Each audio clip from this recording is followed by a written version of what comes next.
Welcome student. आज की इस वीडियो में हम लोग पढ़ने वाले हैं अंड जनन के बारे में।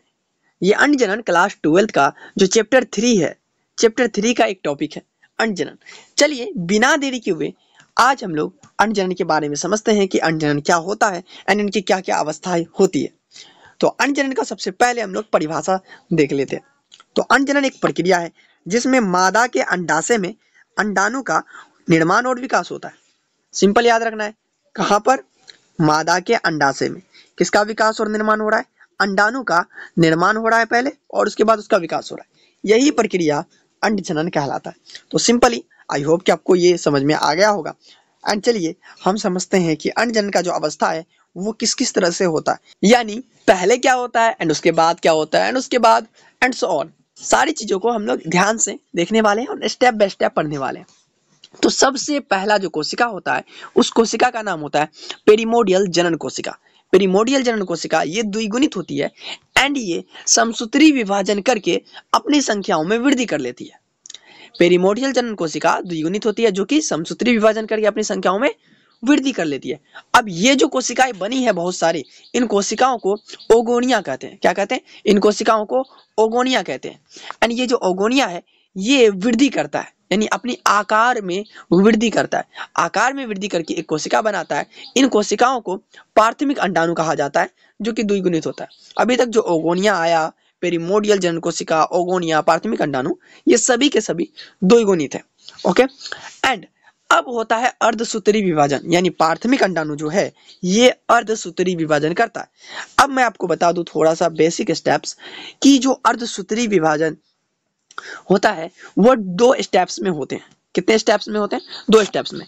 जो पहला कोशिका होता है वो पहला स्टेप्स करता है एंड वो कोशिका विभाजन करके 2 कोशिका का निर्माण करता है। ये पहला स्टेप हुआ। एंड दूसरे स्टेप में क्या होता है कि जो 2 कोशिका बना है वो 2 कोशिका भी अपना कोशिका विभाजन करेगा एंड 2 कोशिकाओं का निर्माण करेगा, यानी लास्ट में टोटल 4 कोशिकाओं का निर्माण होगा। ये स्टेप 2 हुआ। तो पहला जो कोशिका वो द्विगुणित होता है एंड बाकी का आने वाला जितना भी कोशिका होता है वो अगुणित होता है। आई होप कि आपको समझ में आ गया होगा। तो यहाँ पर क्या हो रहा है उसको हम लोग देखते हैं। इस केस में जो प्राथमिक अंडाणु है जो कि द्विगुणित है, ये अर्धसूत्री विभाजन का पहला स्टेप करता है। पहला स्टेप करके ये 2 कोशिकाओं का निर्माण करता है, जिसमें से एक कोशिका का नाम है द्विगुणित अंडाणु जो कि अगुणित है और एक है प्रथम ध्रुवीय पिंड जो कि अगुणित है। यहाँ पर अब जो भी आएगा वो सभी के सभी अगुणित ही होंगे। एंड अब ये द्वितीयक अंडाणु जो है और प्रथम ध्रुवीय पिंड जो है ये अब जा करके अर्धसूत्री विभाजन का दूसरा फेज कंप्लीट करेगा। लेकिन आपको ये ध्यान में रखना चाहिए कि अर्धसूत्री विभाजन का दूसरा फेज तब ही कंप्लीट होगा जब निषेचन होगा, यानी कि जो द्वितीयक अंडाणु है इससे आकर के जब स्पर्म मिल जाएगा उस केस में ही ये दूसरा प्रोसेस होगा, वरना यहाँ पर प्रोसेस खत्म हो जाएगा एंड यहीं पे सारा खेल खत्म। अगर निषेचन नहीं होता है तो सारा खेल खत्म। अगर निषेचन हो जाता है तो जो द्वितीयक अंडाणु है ये भी अपना कोशिका विभाजन करेगा और प्रथम ध्रुवीय पिंड भी ये भी अपना कोशिका विभाजन करता है।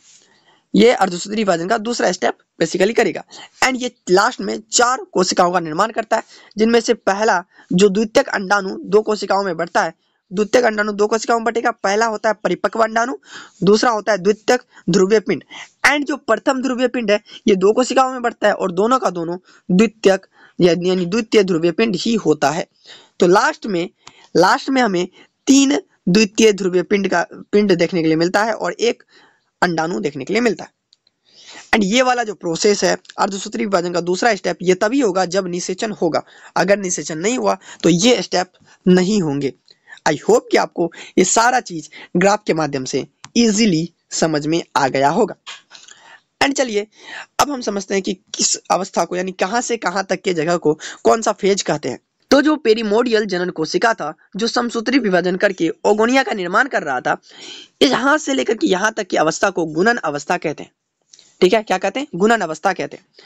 उसके बाद जो ओगोनिया था वो अपने आकार में वृद्धि करता है और प्रथम अंडाणु का निर्माण करता है। इसको वृद्धि अवस्था या विकास अवस्था कहते हैं, यानी ग्रोथ फेज इसे कहते हैं।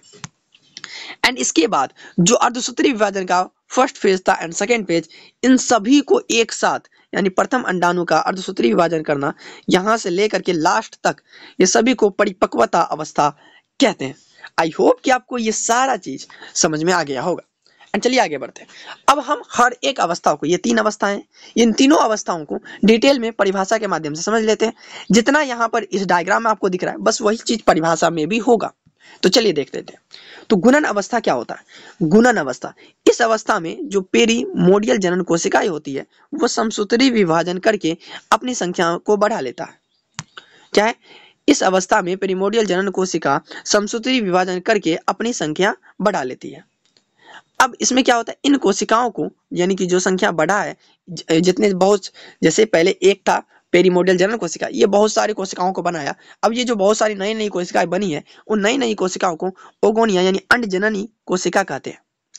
और ये प्रक्रिया कब होता है? ये प्रक्रिया भ्रूण के विकास के टाइम पे होता है। जब भ्रूण का विकास हो रहा होता है तो उस टाइम पे ये प्रक्रिया यानी गुणन अवस्था होता है। तो चलिए आगे बढ़ते हैं। अब आता है दूसरा, विकास अवस्था। विकास अवस्था क्या है? तो विकास अवस्था में क्या है कि ओगोनिया जो था, यानी इस अवस्था में जो ओगोनिया था वो अपने आकार में वृद्धि करता है, यानी अपने आकार को बढ़ाता है और प्राथमिक अंडाणु का निर्माण करता है। और यह प्रक्रिया भी भ्रूण अवस्था के दौरान ही होता है, यानी भ्रूण का जब विकास हो रहा होता है तो उसी टाइम पर ये होता है, ये अवस्था होता है। तो चलिए अगला स्टेप को देखते हैं, यानी लास्ट टॉपिक जो है परिपक्वता अवस्था। इसमें क्या होता है? यह अवस्था जनन अवस्था यानी 12 से 15 वर्ष की उम्र में शुरू होती है। जो जनन अवस्था है ये किस एज में शुरू होता है?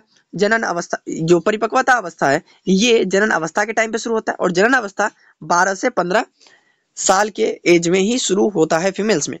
एंड 12 से 15 अगर बोलेगा परिपक्वता अवस्था का जो टाइम है वो कौन सा है? 12 से 15 वर्ष, और जनन अवस्था वो भी 12 से 15 वर्ष ही है। ठीक है, तो जो परिपक्वता अवस्था है वो जनन अवस्था के दौरान ही शुरू होता है।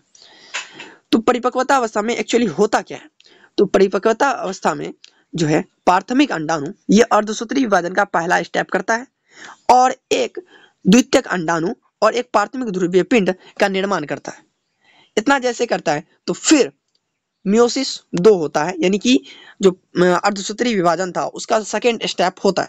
और ये सेकेंड स्टेप तभी होगा, ये सेकेंड स्टेप तभी होगा जब निषेचन होगा, यानी केवल निषेचन होने पर ही मियोसिस 2 जो है यानी कि अर्धसूत्री विभाजन 2 तभी होगा जब निषेचन होगा। और निषेचन जैसे ही हुआ तो यहाँ पर जो द्वितीयक अंडाणु था वो क्या करेगा? ये द्वितीयक अंडाणु ये एक परिपक्व अंडाणु और एक द्वितीयक ध्रुवीय पिंड का निर्माण कर लेगा।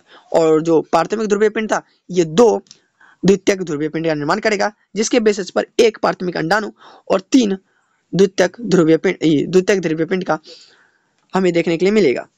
तो आई होप कि आपको ये सारा कॉन्सेप्ट समझ में आ गया होगा एंड ये सारी अवस्थाएं समझ में आ गई होगी कि अंडजनन क्या होता है एंड अंडजनन की अवस्थाएं क्या होती है।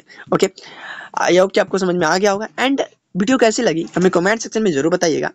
एंड अगर आपका कोई भी डाउट है तो आप हमें कमेंट सेक्शन में जरूर पूछ सकते हैं। एंड मिलते हैं किसी और नेक्स्ट वीडियो में, तब तक के लिए जय हिंद, जय भारत।